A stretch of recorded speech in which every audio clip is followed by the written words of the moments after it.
Hello Wanderers! Welcome back to my channel. Today guys ay gagawa po tayo ng kimchi. So ayan, yung gagamitin po nating gulay ay Chinese cabbage. Ginagayat na po medyo ng ganyan kalalaki, pero pwede naman pong buong gulay, no? Hindi nagagayatin, depende po sa inyo kung anong gusto niyo. So ayan, lalagyan ko na po ng asin at tubig. Piga-pigain lang po yan hanggang sa medyo malambot na siya, no? At saka iwan po natin ng overnight.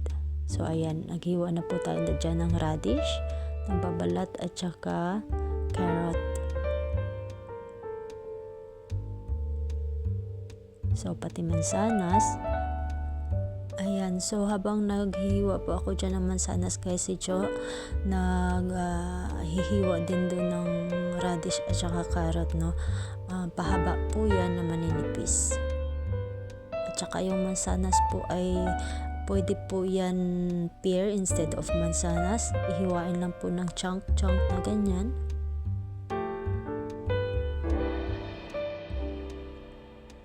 Ayan. So, ang ipi-blender po natin dyan guys ay yung mansanas or yung pear kasama yung sibuyas, bawang at saka luya. Ayan, so yung binabad nating gulay dyan guys, pwede na nating pigain at i-discard yung tubig. So dito naman po ay magpapatunaw po tayo ng rice flour sa tubig at gagawin po yung paste. Kung hindi naman po ay pwede din po tayong gumamit ng kanin, ilagay po sa blender kasama ng mga mansanas, no? So ayan. So ayan, ilalagay lang po natin yan sa malaking lagayan na pwedeng paghaluan. Ayan. So idagdag na din po natin yung na blender na mixture.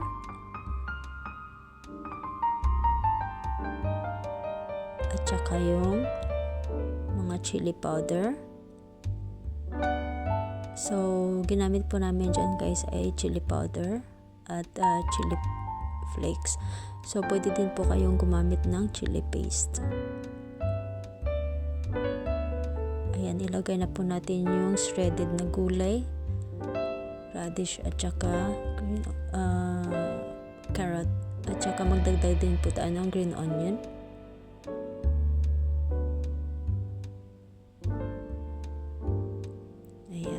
Haluin lang yan mabuti.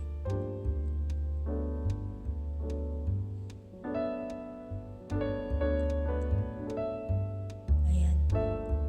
Tansyahin nyo po kung depende sa inyo kung gaano ka pula at gaano ka spicy yung gusto nyo, no?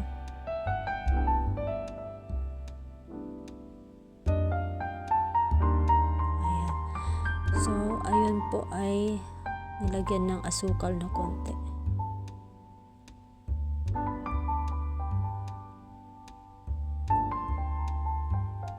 Ayan, pag ready na po yan guys, pwede na natin yan ilagay ang gulay dyan, yung cabbage. Ayan, kailangan po walang tubig yan na natira.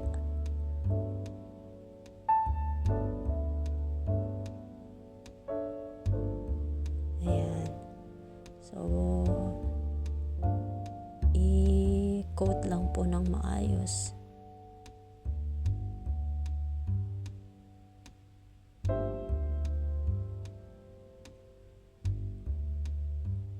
At yan, pwede na po yan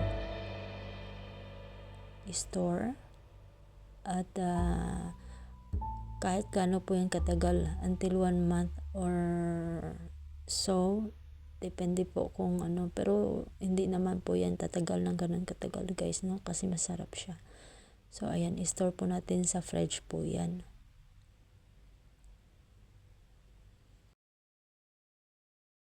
Ferment na po natin ito ng 3 days.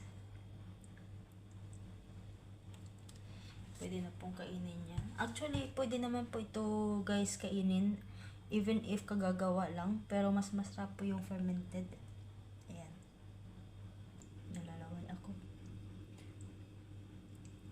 So, syempre, titikman po natin ito. Nasaan ka na?